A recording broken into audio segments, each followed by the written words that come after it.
설마 이 사람이 은호 후배 생모예요? 그날 밤 집 앞에 서 있던 고성희와 지은호, 그 장면을 목격한 사람은 다름 아닌 박성재였습니다. 그동안 철저히 숨겨져 있던 지은호와 고성희 두 사람의 관계가 단 한순간에 성재 앞에 드러나고 맙니다. 충격에 휩싸인 채 집으로 들어온 박성재, 그의 머릿속은 혼란으로 가득했죠. 하지만 드디어 진실을 밝히겠다고 다짐한 박성재 앞에 뜻밖의 인물이 나타나게 됩니다. 바로 민태호, 현유패션의 대표였습니다. 민 대표의 등장은 이 지역과 함께 예상치 못한 전개로 흘러가며 이 판의 흐름을 바꿔놓기 시작합니다. 과연 민태호 대표는 박진석에게 어떤 제안을 걸었을까요? 이 지역과 박성재의 새로운 조력자로 등장한 민태호는 그날 밤 뜻밖의 서류를 손에 쥐는데요. 그 서류는 고성희의 만행을 밝히는 결정적인 증거가 되었습니다. 정상에서 더 높이 날 줄 알았던 고성희의 인생은 이제 추락하는 벼랑 끝에 서 있습니다. 박진석 회장마저 뜻밖의 실마리를 마주하며 고성희가 숨겨온 진실에 한 발짝 더 다가서게 됩니다. 구독과 좋아요 눌러주세요. 지금 시작합니다. 바로 그때였습니다. 집 앞 골목이 환하게 밝아지며 하이라이트를 켠 차 한 대가 멈춰섰습니다. 차에서 내린 사람은 박진석 회장이었습니다. 그 순간 모든 것이 드러났다는 생각에 성희의 숨이 턱 막혔습니다. 몸은 얼어붙었고 한 발짝도 움직일 수가 없었죠. 은호도 놀랐습니다. 오늘은 계획에 없던 일이었으니까요. 하지만 은호는 곧 정신을 가다듬었습니다. 아직은 패를 깔 때가 아니라는 것. 지금 움직이면 자신이 계획한 프로젝트의 모든 것이 망가질 수 있었습니다. 은호는 나지막한 목소리로 성재에게 말했습니다. 부사장님 아직은 안 돼요. 일단 참아주세요. 그 말에 성재는 끓어오르는 감정을 이를 악물고 눌러 삼켰습니다. 손끝이 떨렸지만 아무 말도 하지 않았죠. 그때 진석이 차에서 내려 세 사람을 차례로 바라봤습니다. 아니, 날도 이렇게 추운데 다들 집 앞에서 뭐 하는 거야? 그리고 시선이 멈춘 곳은 처음 보는 낯선 여인 지은호였습니다. 이분은 누구신가? 진석의 눈길이 은호를 향하는 순간 묘하게 낯설지 않은 기운이 그를 감쌌습니다. 처음 고성희를 만났던 1998년 그날, 설명할 수 없던 그 느낌과 어딘가 닮아 있었죠. 그때 성재가 입을 열었습니다. 아버지, 제 대학 후배입니다. 지은호예요. 예상치 못한 말에 은호는 잠시 당황했지만 곧바로 표정을 가다듬고 고개를 숙였습니다. 안녕하세요. 지은호라고 합니다. 말로만 듣던 박진석 회장을 눈앞에서 마주한 순간 은호의 마음 한편이 서늘해졌습니다. 만약 버려지지 않았다면 이 집안의 식구로 이 자리에 서 있었을지도 모른다는 생각이 현실처럼 느껴지지 않았기 때문입니다. 성희는 그제야 조심스럽게 숨을 고르며 말을 이었습니다. 마치 아무 일도 없었다는 듯 표정에는 여유가 묻어났죠. 당신 성재 후배는 처음 보시죠? 방금 전까지 얼어붙어 있던 사람이라고는 믿기 힘들 만큼 부드러운 목소리. 아직은 들키지 않았어. 고성희는 그 생각 하나로 다시 가면을 눌렀었습니다. 가증스러운 고성희의 모습에 은호는 역겨웠지만 다음 수를 위해 조심스럽게 말을 이었습니다. 지나가다 우연히 만나 인사만 드렸습니다. 시간이 늦어 저는 이만 가보겠습니다. 선배, 다음에 뵐게요. 집 앞에서의 짧은 네 사람의 만남. 그러나 그 순간 성재의 마음속에서는 26년의 시간이 한꺼번에 무너져 내리고 있었습니다. 고성희를 향한 분노, 배신감, 그리고 아직 꺼내지 못한 수많은 진실들까지. 하지만 지금은 때가 아니었습니다. 지금 이 자리에서 감정을 터뜨리는 건 아무것도 바꾸지 못한 채 더 큰 상처만 남길 뿐이었죠. 성재는 모든 감정을 깊숙이 눌러 담았습니다. 사업 앞에서는 누구보다 냉철한 아버지, 일은 잘하는데 집안일엔 너무 모르는 아버지였습니다. 그 모습이 성재에게는 한심하면서도 동시에 너무나 안타까웠습니다. 이 모든 사실을 알게 된다면 아버지가 받을 충격을 성재는 차마 가늠조차 할 수 없었기 때문입니다. 그래서 성재는 깊은 고민 속으로 빠져들 수밖에 없었습니다. 자그마치 26년, 고성희가 가족을 속여왔다는 사실이 성재의 가슴을 찢어놓고 있었습니다. 성재야, 다 오해야.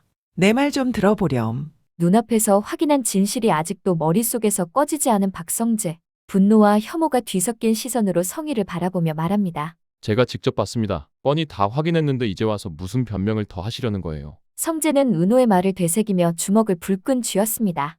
성재야, 굳이 일 크게 만들 필요 있니? 아버지한테 다 말하려고 했어. 하지만 성재의 얼굴은 더 차갑게 굳어갈 뿐입니다. 잠시 고개를 떨군 성재는 분노를 억누르듯 낮게 말합니다. 시간 많이 못 드립니다. 모든 진실을 직접 밝히세요. 그 말에 고성희는 간신히 한숨을 돌립니다. 겉으로는 고개를 끄덕였지만 그 순간부터 성희의 머릿속에서는 계산이 시작되고 있었죠. 박성재의 입을 어떻게든 막아야 했습니다. 앞에서는 꼬리를 내렸지만 뒤에서는 이미 발톱을 감추고 있던 고성희. 혼잣말처럼 낮게 중얼거립니다. 기력도 못 피던 놈이 이제 와서 감히 내 앞길을 막겠다고? 순간 고성희의 눈빛이 바뀌었죠. 성재 이 녀석 해결된 줄 알았는데 또 기어오르네. 고성희는 박성재를 협박하기 위해 결국 이수빈이랑 카드를 꺼내들죠. 그리곤 곧장 자신의 금고를 열어 집어든 휴대폰. 어디론가 전화를 걸었죠. 파인드 탐정사무소. 쥐도 새도 모르게 사람 하나 정리해줘요. 하지만 그 선택이 어떤 결과를 부를지 그땐 아무도 몰랐습니다. 박진석이 뜻밖의 한 사람과 만나며 모든 실마리가 풀리기 시작한다는 사실을. 바로 그때 박진석이 샤워를 마치고 방으로 왔죠. 집안에 흐르는 냉랭한 공기, 평소와는 분명히 다른 분위기. 황급히 금고 속에 무언가를 숨기는 고성희를 보며 진석이 물었죠. 당신 거기서 뭐해? 그나저나 집 분위기가 왜 이래? 고성희는 제발 저리듯 멈칫하다 애써 웃으며 얼버무렸죠. 요즘 당신 너무 무리해서 그래요. 얼른 쉬어요. 안절부절 못하는 아내 성희의 모습에 진석은 잠시 고개를 갸웃했죠. 마치 고요한 태풍의 눈처럼 뭔가 냉랭하단 말이지. 여보, 나 서재에서 검토할 업무가 남아서 먼저 자도록 해. 진석은 이상함을 애써 넘기듯 서재로 들어갔습니다. 하지만 그 모습을 거실에서 지켜보던 사람이 있었죠. 바로 박성재. 금고를 기웃거리던 고성희를 본 순간 성재의 머리에 떠올린 묘수. 분명 저 금고 안에 뭔가가 있는 게 분명해. 한편 서재에 앉은 박진석. 하루 종일 박진석의 머릿속을 스치듯 떠오르는 지난날의 한 장면. 회장실 문을 열고 들어와 단도직입적으로 말을 꺼냈던 이상철의 얼굴이었습니다. 그날의 말들이 이상할 정도로 또렷하게 되살아났죠.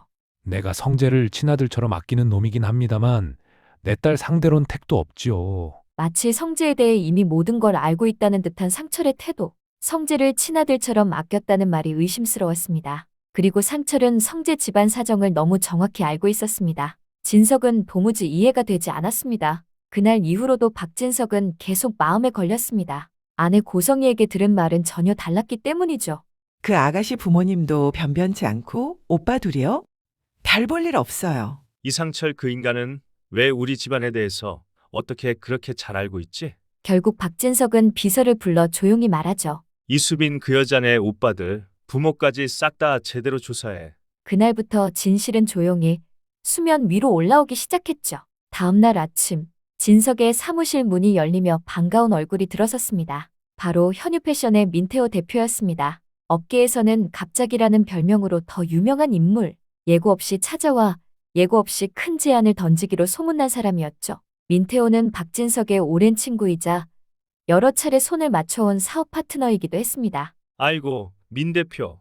이번에도 또 갑자기 오셨네요. 이번엔 또 무슨 일입니까? 민태호는 특유의 여유로운 웃음을 지으며 자리에 앉았습니다. 박진석 회장님 잘 지내셨죠? 민태호는 자연스럽게 말을 이었습니다. 이번에 박성재 부사장이 새로 런칭한 신제품 반응이 아주 뜨겁다고 들었습니다. 이어진 민태호의 제안. 현유백화점 패션 라인을 리모델링할 예정입니다. 끝나면 이번 슈올즈 신제품과 콜라보 진행합시다. 뜻밖의 제안이었지만 누구나 부러워할 현유그룹과의 재콜라보. 박진석의 얼굴에 기쁨이 번졌습니다. 그거야, 저희로선 더없이 감사한 제안이죠. 진석은 흔쾌히 고개를 끄덕였습니다. 콜라보 런칭 시점은 언제쯤으로 보면 될까요?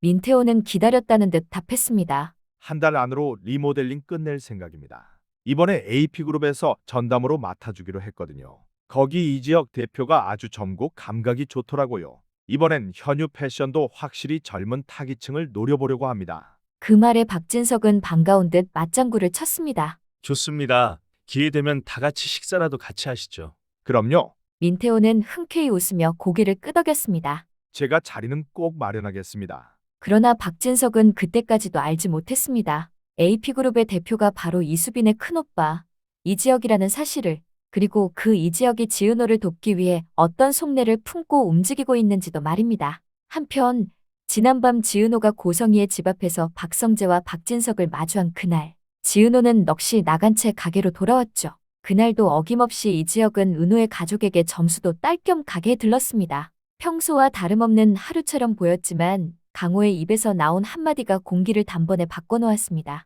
지은호 친엄마라는 사람이 아까 가게에 왔다 갔어요. 협박을 하고 갔는데 눈빛이 아주 살기가 넘치더라고요. 그 말에 이지혁의 표정이 굳어졌습니다. 뭔가 단단히 잘못 돌아가고 있다는 걸 그는 직감했습니다. 이지혁은 말없이 가게 한쪽에서 지은호를 기다렸죠. 잠시 후 문을 열고 들어오는 지은호. 얼굴에는 아직도 충격이 가시지 않은 기색이 역력했습니다. 이지혁은 다가가 조심스럽게 물었습니다. 은호야, 괜찮아? 거기가 어디라고 그 여자를 따라가? 별일 없었어? 지은호는 잠시 말문을 잇지 못하다가 억눌러 왔던 말을 한꺼번에 쏟아냈습니다. 선배, 고성이 그 여자가요. 박성재 부사장님 새어머니래요. 이게 말이 돼요? 그 악마 같은 여자가 성재 새엄마라고? 이지혁은 한동안 아무 말도 하지 못했습니다. 그리고 낮게 되묻듯 말했죠. 아니, 그럼 성재 그 녀석 그동안 얼마나 힘들게 자란 거야. 이지혁의 목소리에는 분노보다 오래 눌러온 안타까움이 먼저 묻어났습니다. 그래서 그렇게 집안 얘기를 한 번도 안 했던 거구나. 그 악덕 같은 여자 밑에서 얼마나 외로웠을까. 잠시 침묵이 흘렀고 그 침묵 끝에서 이지혁의 눈빛이 단단해졌습니다. 고성이 그 여자 이대로 가만히 두면 안 되겠어. 한편 같은 시각 박진석 회장은 비서가 건넨 서류를 받아들고 순간 자신의 두 눈을 의심했습니다. 이수빈의 가족 관계를 더 파보라는 자신의 지시에 대한 결과 보고서였습니다. 그리고 그 안에 적힌 한 줄. 이수빈의 큰오빠 이지혁 AP그룹 대표. 그 이름을 확인하는 순간 박진석의 얼굴에서 핏기가 사라졌습니다. 별 볼 일 없는 집안이라던 아내 고성희의 말이 머릿속에서 산산이 부서졌죠. 이건 말이 안 되잖아. 진석은 이해할 수 없었습니다. 이지혁은 단순한 청년 사업가가 아니었습니다. 현유그룹이 차세대 파트너로 점찍은 가장 유망한 인물이었죠. 이 사람을 함부로 건드렸다는 사실이 박진석의 머릿속을 빠르게 스쳐 지나갔습니다. 큰일 났네. 이대로 가다간 현유그룹 눈밖에 나는 건 시간 문제인데. 사업가 박진석에게 이건 단순한 집안 문제가 아니었습니다. 그때 문득 그동안 아내 고성희가 했던 말들이 하나둘 떠오르기 시작했습니다. 이수빈에 대한 품평, 똑부러지다고 생각한 진석과는 다른 시선, 가족 인적 사항도 몰래 바꾼 흔적까지. 그 모든 조각이 맞춰지는 순간 박진석의 가슴 깊은 곳에서 억눌러왔던 분노가 치밀어 올랐습니다. 고성이 당신 뭔가 이상해. 지금까지 나한테 왜 그런 거짓말을 한 거야? 그날 이후 박진석의 시선은 처음으로 고성희를 향해 의심과 분노를 동시에 품기 시작했습니다. 그리고 그것은 부부 사이에 처음으로 생겨난 돌이킬 수 없는 균열의 시작이었습니다. 한편 같은 시각, 집으로 돌아온 은호는 우진에게 전화를 걸었습니다. 우진아, 박성재 부사장님이 내 의붓형이었어? 잠시 숨을 고른 뒤 은호는 말을 이었습니다. 오늘 고성이가 가게에 찾아와서 협박을 했어. 너무 분해서 집으로 찾아가 다 뒤집어 엎으려고 했는데 그때 부사장님을 만나고 나서야 알게 됐어. 전화기 너머 한우진은 잠시 말을 잇지 못하다가 그제서야 조심스럽게 입을 열었습니다. 맞아. 나도 엄마가 재혼한다고 했을 때 들었어. 그때 이미 유라는 이 세상 사람이 아니라고 했어. 그래서 나도 지금까지 여동생이 죽은 줄로만 알고 있었어. 그 말을 듣는 순간 은호의 머릿속이 하얘졌습니다. 뭐라고? 잃어버린 것도 아니고 버린 것도 모자라서 나를 죽은 사람으로 만들었다고. 기가 막힐 노릇이었습니다. 이건 오해로 넘길 수 있는 문제가 아니었죠. 다음 날 아침, 은호는 지혁과 함께 우진이가 있는 부산으로 내려갔습니다. 박성재마저 진실을 알게 된 지금 고성희가 가만히 있을 리 없었기 때문이었죠. 성희의 숨통은 이미 조여오고 있었고 그럴수록 더 위험한 선택을 할 가능성이 컸죠. 은호는 직감했습니다. 우진이 머물고 있는 그곳 역시 더 이상 안전하지 않다는 것을. 그래서 그들은 한 발 먼저 움직이기로 했습니다. 지혁과 은호가 향한 곳은 예전에 살던 동네의 주민센터였습니다. 확인이 필요한 게 있었죠. 그리고 그곳에서 은호는 한 장의 서류를 마주하게 됩니다. 한유라, 자신과 동일 인물로 기록된 이름, 그리고 그 아래 적힌 문구 사망 확인. 그 서류를 손에 쥔 순간 은호는 눈앞이 캄캄해졌습니다. 자신이 이미 이 세상에서 죽은 사람으로 처리돼 있었다는 사실을 눈으로 확인한 것이었죠. 그 순간 은호의 이성이 무너졌습니다. 고성이 당신 도대체 어디까지 바닥일 셈이야? 그날 이후 지은호는 더 이상 참지 않기로 결심했습니다. 이 모든 진실을 정면으로 마주하기로 말이죠. 하지만 복수는 언제나 예상치 못한 순간에 터지는 법입니다. 그리고 그 첫 불꽃은 은호가 아닌 전혀 다른 곳에서 튀기 시작하고 있었습니다. 다음 날 아침 박진석의 집은 말 그대로 쑥대밭이 되었죠. 박영나가 편지 한 장만 남긴 채 집을 떠난 것. 그동안 키워주셔서 감사합니다. 저는 제 꿈을 펼치기 위해 이 집을 떠나는 방법밖에 없었어요. 짧고 단정한 글. 하지만 그 문장 하나하나가 박진석의 심경을 정면으로 긁어놓았습니다. 진석은 편지를 움켜쥔 채 곧장 고성이를 향해 소리칩니다. 딸 하나 단속도 못하면서 이게 지금 무슨 소리야? 가출이라는 단어에 진석의 얼굴이 붉게 달아오릅니다. 가출이 웬 말이야? 소문이라도 나면 집안 평판에 얼마나 큰 흠집이 나는 줄 알아? 고성이는 입술을 깨물었습니다. 영나의 돌발 행동이 괘씸했지만 함부로 몰아붙였다간 우진이가 간이식을 했다는 사실을 영나가 입 밖에 낼까 두려웠죠. 여보, 내가 말했잖아요. 뒤늦은 사춘기 같은 거예요. 성희는 최대한 부드럽게 말합니다. 내가 영나 잘 구슬러 볼게요. 당신은 걱정 말고 업무에 집중해요. 진석은 씩씩거리며 덧붙입니다. 격 떨어지는 웹툰 작가를 한다고 집안을 들쑤셔놓고 타이르긴 뭘 타일러? 진석은 차에 타자마자 기사를 향해 말했어요. 영나 작업실로 바로 이동해. 내가 직접 나서야겠어. 이제 더는 집안에서 조용히 넘길 일이 아니었습니다. 그때까지도 진석은 몰랐습니다. 곧이어 자신이 더 큰 충격을 마주하게 될 줄은. 그렇게 도착한 작업실에서 박진석이 마주한 장면은 도무지 이해할 수 없는 모습이었습니다. 이지환과 마주 앉아 있는 박영나. 박진석은 그 자리에서 영나를 끌어세웠고 망설임도 없이 집으로 데려왔습니다. 하지만 집에 도착한 뒤에도 영나는 달라지지 않았습니다. 이미 마음을 정한 사람처럼 눈빛이 흔들리지 않았죠. 두려움이 밀려올 때마다 영나는 지은호의 말을 떠올렸습니다. 부모가 자식을 정말 사랑하면 결국 지게 돼 있어. 그 말이 영나의 등을 떠밀었습니다. 영나는 처음으로 박진석에게 맞섭니다. 저 이제 더 이상 엄마의 인형으로 살고 싶지 않아요. 제가 왜 그렇게 살아야 하는 건데요? 목소리는 떨렸지만 말은 멈추지 않았습니다. 사랑하는 자식이 자기가 하고 싶은 일을 하겠다는데 왜 다들 이렇게 매정하세요? 그리고 그동안 꾹 눌러왔던 말을 끝내 꺼냅니다. 왜 엄마가 하라는 건 해야 하고 하지 말라는 건 절대 하면 안 되는 거예요. 이건 제가 정말 하고 싶은 일이에요. 잠시 숨을 고른 뒤 영나는 고성이를 바라보며 조용히 덧붙였습니다. 아빠, 20년 넘게 엄마가 늘 한결같은 모습인 거 이상하지 않으세요? 그 순간 참고 있던 박진석의 분노가 터졌습니다. 말보다 손이 먼저 올라갔고 날카로운 소리와 함께 영나의 뺨이 돌아갔습니다. 그리고 바로 그때 이 모든 장면을 문 앞에서 지켜보고 있던 사람 박성재였습니다. 동생 영나가 자기 인생을 살지 못하는 모습은 보는 순간 이제 더 이상 참을 수 없었죠. 이 고리를 끊을 수 있는 사람은 이 집안에서 오직 자신뿐이라는 걸 성재는 알고 있었습니다. 그리고 성재는 지금이 그때라는 걸 분명히 느꼈습니다. 한편 다음날 저녁 박진석 회장은 현유그룹과의 식사 자리에 참석하기 위해 식당으로 향했습니다. 문을 열고 안으로 들어서는 순간 예감은 현실이 되었습니다. 민태호 대표의 바로 옆자리, 그곳에 앉아있던 사람은 다름 아닌 이지혁이었습니다. 지혁을 보는 순간 박진석의 표정이 굳어졌습니다. 하지만 이미 예상했던 그림이었기에 진석은 애써 침착함을 가장했습니다. 모르는 척하는 것, 지금은 그 수밖에 없었죠.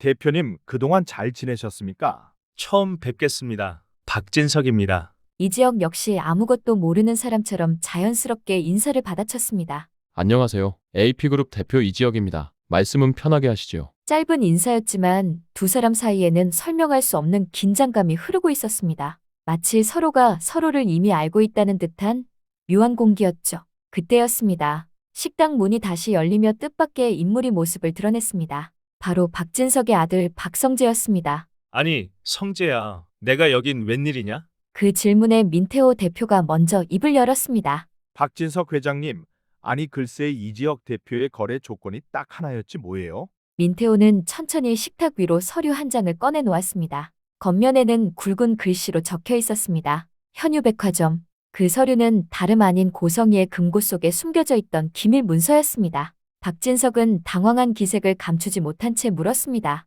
이게 도대체 뭡니까? 민태호는 분노를 억누르며 말을 이었습니다. 제가 묻고 싶은 말입니다. 이딴 서류로 저를 협박하시려던 겁니까? 잠시 숨을 고른 뒤 더 낮은 목소리로 말을 이어갔죠. 현유백화점에 대해 그동안 아주 꼼꼼히 조사하셨더군요. 앞에서는 웃으면서 친구인 척하더니 뒤에서는 전혀 다른 속셈을 품고 계셨던 겁니까? 그 순간 침묵을 깨고 박성재가 입을 열었습니다. 아버지 그 서류, 어머니 금고 안에 있던 겁니다. 식당 안에 공기가 얼어붙었습니다. 새어머니는 그런 사람이었어요. 남의 비밀, 약점을 캐내서 그걸 무기로 사람을 협박하고 쥐고 흔드는 사람. 성재의 목소리는 흔들리지 않았습니다. 자기 권력과 야망을 위해서라면 가족조차 버릴 수 있는 사람입니다. 그때 식당 문이 다시 열렸습니다. 들어온 사람은 지은호와 한우진이었습니다. 한우진이 앞으로 한 걸음 나서며 말했습니다. 아버지 드릴 말씀이 있습니다. 그리고 그 입을 통해 그동안 숨겨져 있던 모든 진실이 쏟아져 나왔습니다. 사망 신고까지 하며 세상에서 존재 자체를 지워버리려 했던 딸, 지은노. 아들의 간 이식을 위해 버린 딸에게까지 다시 접근해 협박과 거래를 시도했던 어머니, 고성희. 지은호의 증언과 그동안 모아온 증거들은 그 어떤 변명도 허락하지 않았습니다.